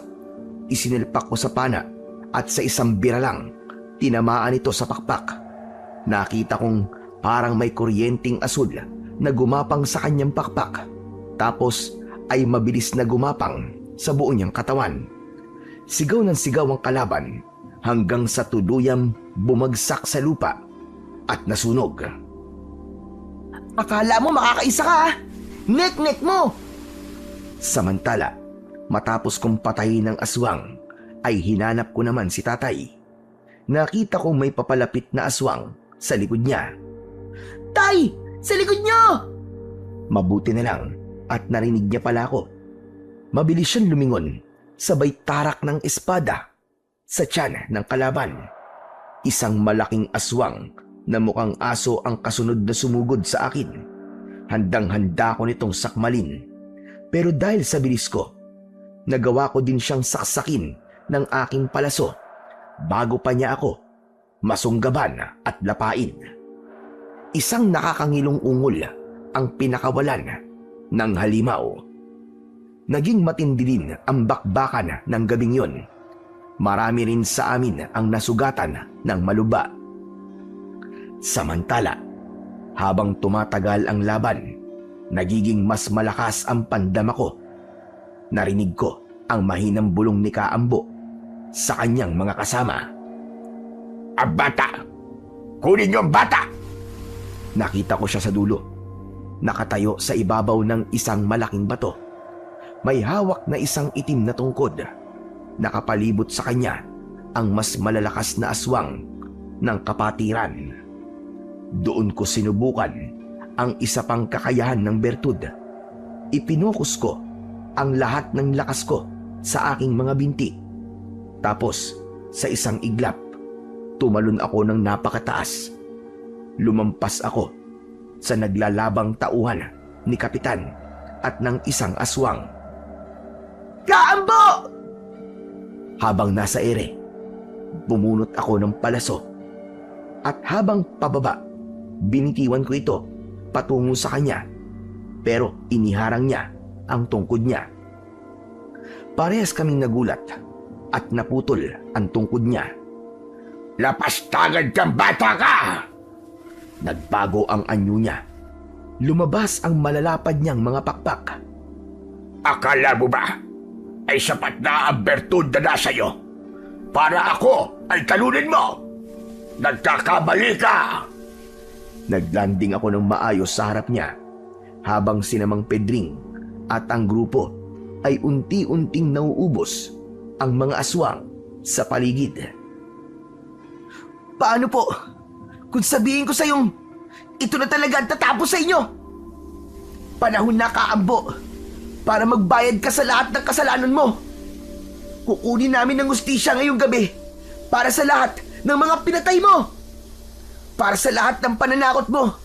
At para sa ginawa mong panluloko at pagsisinungaling sa amin. Traidor ka! Gumulong ako sa ilalim ng kanyang mga paa. At habang nasa lupa, hinugot ko ang aking pana. Pinakawalan ko ang palasong may pinakamaraming dugo.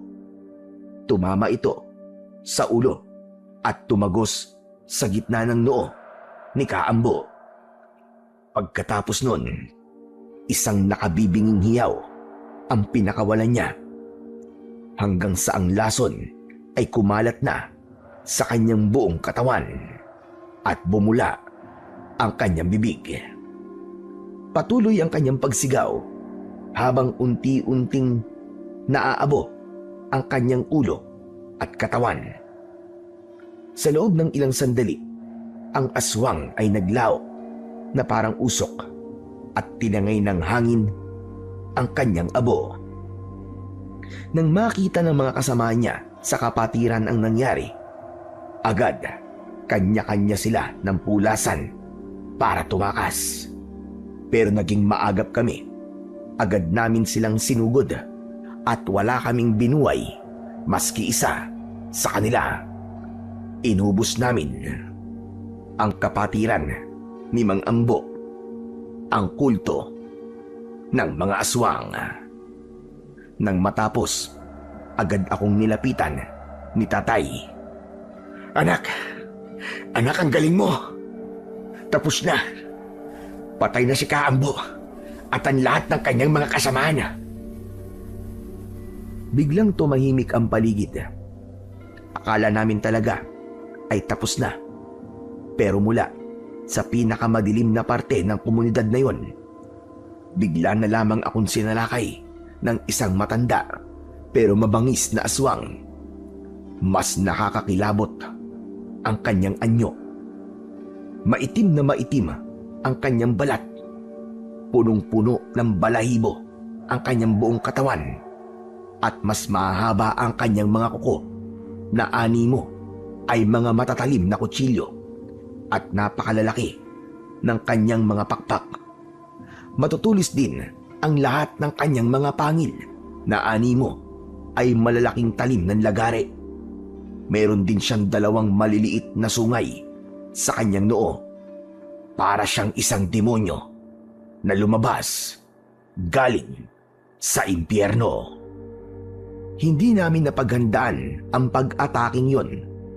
Kaya bago pa man ako makakilos, naramdaman ko na ang matutulis niyang pangil na bumaon sa aking balikat. Ah! Tay! Ang sakit! Tulungan niyo po ako! Napahiyaw ako sa tindi ng sakit. Lalo na nang maramdaman kong sinisipsip niya ang aking dugo. Mahapdi yun. Makirot. Mainit. Para akong sinisilaban sa tindi ng epekto. Para bang unti-unti niyang hinihigop ang aking natitirang lakas. Bitiwan mo ang anak ko! Hayop kang demonyo ka! Papatayin kita! Aray, tay! Ang sakit! Ang init! Hindi ko na po kaya! Nakita kong susugod na sana si tatay para tagain ang aswang. Pero bigla siyang hinawakan ni Mang Pedring sa magkabila ang braso ng buong puwersa. Pare, bitiwan mo ako! Ano bang ginagawa mo? Papatayin niya ang anak ko! Papatayin niya si Kardeng! Huwag, Miguel! Huwag ka lalapit! Masisira ang daloy ng bertud. Magtiwala ka! Hindi maaano ang anak mo! Magtiwala! Nakikita mo ba yan? Kinakain niya na si Kardeng! Bitiwan mo ko! Bitiwan mo ko! Huminahon ka, Miguel! Magtiwala ka! Nagpumigla si tatay. Hindi niya matanggap na hinahayaan lang ni Mang Pedring at ng mga kasama namin na masaktan ako ng aswang na yon. Pero ilang sandali pa, biglang natigilan ang halimaw. Ang kanyang mga mata ay biglang tumirik at nanlaki. Binitiwan niya ang balikat ko at napahawak sa kanyang sariling leeg na para bang hindi makahinga. Mula sa lalamunan ng aswang, may lumabas na usok. Tapos ay may lumabas na itim na likidong umuusok na para bang isang asido. Ito ang unti-unting tumunaw sa kanyang baba, sa leeg, hanggang sa kanyang dibdib. Sinabi ko na sa'yo, pare. Ang dugo ng batang yan, ang dugo ng anak mo, ang magiging katapusan niya. Ilang sandali pa, nangisay ang aswang sa lupa at unti-unti siyang nasunog hanggang sa tuluyang maging abo. At tulad ng mga aswang na kauri niya, ay nilipad siya ng hangin hanggang sa wala nang natira. Napaluhod ako. Hawak ang duguan kong balikat. Binitiwan na ni Mang Pedring si tatay. Kaya naman, mabilis siyang tumakbo at lumapit sa akin at niyakap ako ng maigpit. Kardeng! Kardeng, anak! Diyos ko, ang dami mong dugo! Kumusta ka? Anong pakiramdam mo, anak? Tay, masakit. Sobrang sakit po. Ganun ba? Diyos ko, pasensya ka na. Wala akong nagawa, anak. Oh, bakit ka tumatawa? Nasisiraan ka na ba ng bait? Hindi po, tay. Wala lang po. Masaya po ako na napatay ko po ang puod ng kapatiran. Wala na, tay. Tapos na po talaga. Tama ka, anak. Tapos na nga. Ngunit, heto, sugatan ka naman. Ayos lang po ako, tay. Pero totoo, masakit po. Pero malayo naman po to sa bitukay. Huwag po kayong mag-alala sa akin. Ang mahalaga po, tapos na. Nagtagumpay po tayo. Ligtas na po ang isla natin. Tama ka, Karding. Panalo tayo. At ngayong gabi, malaya na ang buong isla. Mabilis na lumipas ang mga taon. Ngayon po ay medyo may edad na po ako. May sarili na po akong pamilya at napangasawa ko si Lorena. Madalas ko pa rin pong maalala ang gabing tuluyang nagpabago sa kasaysayan ng aming isla. Kardeng, tawagin mo nga mga anak mo. Nakaluto na kami ni Lorena. Napalingon ako kay tatay. Maputi na ang kanyang buhok. Medyo pumayat na din at kulubot na ang kanyang balat. Pero masigla pa rin siya, lalo na at wala naman siyang kinatatakutang mga nagpuprosesyon na nakasako ang ulo. Sa ngayon ay isa na siya sa mga respetadong nakatatanda sa baryo, kasama si Mang Pedring at ang dati naming kapitan. Tumayo na ako at hinaplos ang aking balikat. Naroon pa rin ang malaking peklat mula sa kagat ng puon ng mga aswang. Isang permanenteng paalala ng gabing yon. Ang bertud ng tinik ng maywagang hipon ay nanatili pa rin sa aking dugo, pero hindi ko na ginagamit sa pakikipaglaban. Naging bahagi na lang ito ng aking katawan na nagbibigay sa akin ng kakaibang lakas para sa mabibigat na trabaho sa dagat. Samantala, bago ako tumayo, ay napansin kong padaan sa harap ng bahay namin si Mang Pedring. Napatingin siya sa akin at kumaway. Nginitian ko siya. Si Mang Pedring ang naging gabay ko para hindi ako lamunin ng kapangyarihang nasa loob ko. Tinuruan niya akong mamuhay ulit ng normal sa kabila ng pagiging kakaiba ko. Samantala, ang kuta ng mga aswang sa gubat ay nakalimutan na sa pagdaan ng mahabang panahon. Nilamon na ito ng mga baging at kung ano-anong uri ng halaman. Bago pa ako pumasok sa loob ng aming bahay, muli akong ngumiti. Nagpasalamat ako sa Diyos na lumikha dahil sa gitna ng panganib na kinakaharap ng baryo namin noon. Alam kong siya ang nagkaloob sa akin ng biyaya. Siya ang nagbigay ng kapangyarihan. Ang inakala naming sumpa ay naging biyaya at ang dilim ay naging daan para makita namin ang tunay na liwanag. Hanggang dito na lamang po, Sir Blair, ang aking kwento. Sana ay nagustuhan nyo at ng mga katulad kong subscriber ng inyong channel. At sana ay may natutunan din sila sa aking ibinahagi. Muli, maraming salamat at more power po sa inyo at sa inyong programa.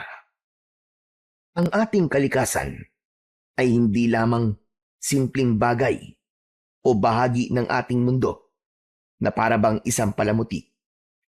Ito ay buhay na patunay ng kapangyarihan at presensya ng Panginoon sa tubig na nagbibigay buhay, sa anyong lupang nagsisilbing kanlungan, sa hangin na nagbibigay hininga, at maging sa mga nilikhang hindi natin nakikita. Naroon ang lakas na maaaring maging daluyan ng liwanag laban sa kadiliman. Sa tamang panahon, ang kalikasang ito ang nagiging sandata upang supilin ang mga masasamang elementong sumisira sa katahimikan ng isang lugar. At kung may taong pinagkatiwalaan ng ganitong tungkulin, na gamitin ang biyaya ng kalikasan para sa kabutihan sa anyo ng isang mutya, bertud o anting-anting, ito ay tanda na siya'y pinagpala at pinili ng Panginoong Diyos bilang instrumento upang mapanatili ang kapayapaan at kaligtasan ng buong komunidad. Kaya't nararapat lamang na ating pangalagaan ang kalikasan, ang tubig, lupa at himpapawid, sapagkat ang lahat ng ito ay mahalagang nilikha ng Panginoong Diyos para sa kapakanan ng sangkatauhan. Ayon nga sa awit, sabi nga sa awit 71, talata 1 hanggang 4, ang tumatahan sa lihim na dako ng kataas-taasan ay mananatili sa lilim ng makapangyarihan. Tatakpan ka niya ng kanyang mga pakpak at sa ilalim ng kanyang mga pakpak ay makasusumpong ka ng kanlungan. Ipinapakita ng talatang ito na ginagamit ng Diyos ang mga likas na larawan at nilikha tulad ng kanlungan at pakpak bilang simbolo ng kanyang proteksyon. Ipinapaalala nito na ang kalikasan ay bahagi ng kanyang paraan upang ingatan at ipagtanggol ang tao laban sa anumang uri ng kapahamakan. Sa huli, ang pangangalaga sa kalikasan ay hindi lamang isang responsibilidad, kundi isang banal na tungkulin sapagkat sa pag-iingat natin sa nilikha ng Diyos, pinapanatili rin natin ang balanse, kapayapaan at buhay ng buong mundo.